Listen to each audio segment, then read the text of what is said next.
Mr. Guy, you at some point have said some things about some of the more radical voices here not living in Oakland. I can tell you for a fact that even though I disagree with some of those folks, it's not true. Many of them actually do live here. We're throwing around stereotypes that are frequently untrue.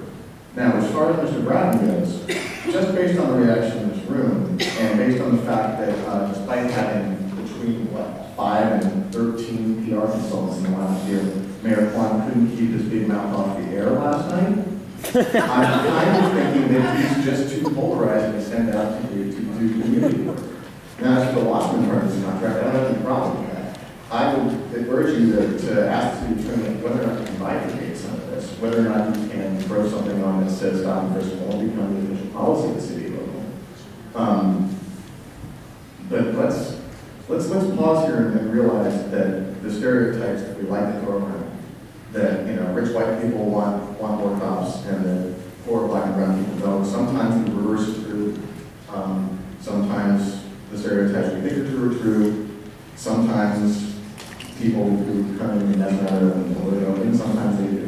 It's a big complicated world. It's a really small town too. The guy, Mr. Shakur, the old man, Mr. Shakur, just talked about getting knocked down. That he wanted to be in. I didn't know supportive services for that guy. Right? I thoroughly disagree with a lot of Mr. Shakur's politics, but it's a complicated world. Stop, please, everyone, stop acting like everything is simple. Thank you, Mr. Austin. What's up? I'm a Stockton resident. Your name is My name is Ahmad.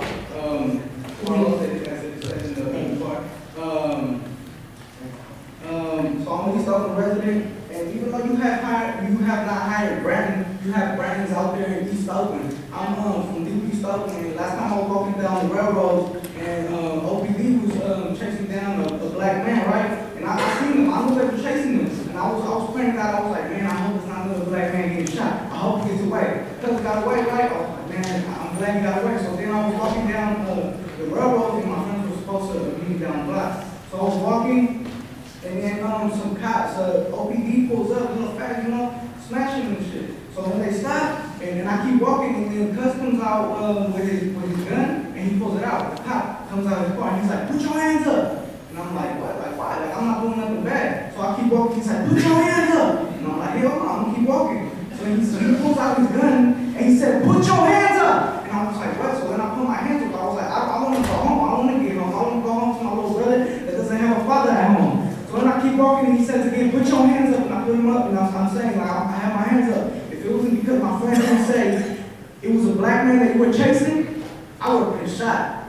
If it wasn't because of my friends that were right there, I would have been laying on the floor like Blueford, Blueford.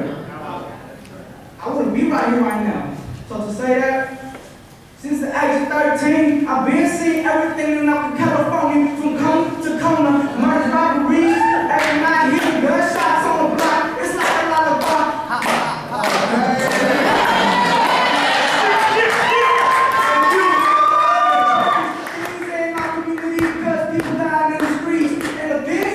my people to the penitentiary, but they only trying to feed their families. Freestyles for all the homies in St. Quinn, and rest in peace all of that. So they all killed by OPD fucking cops.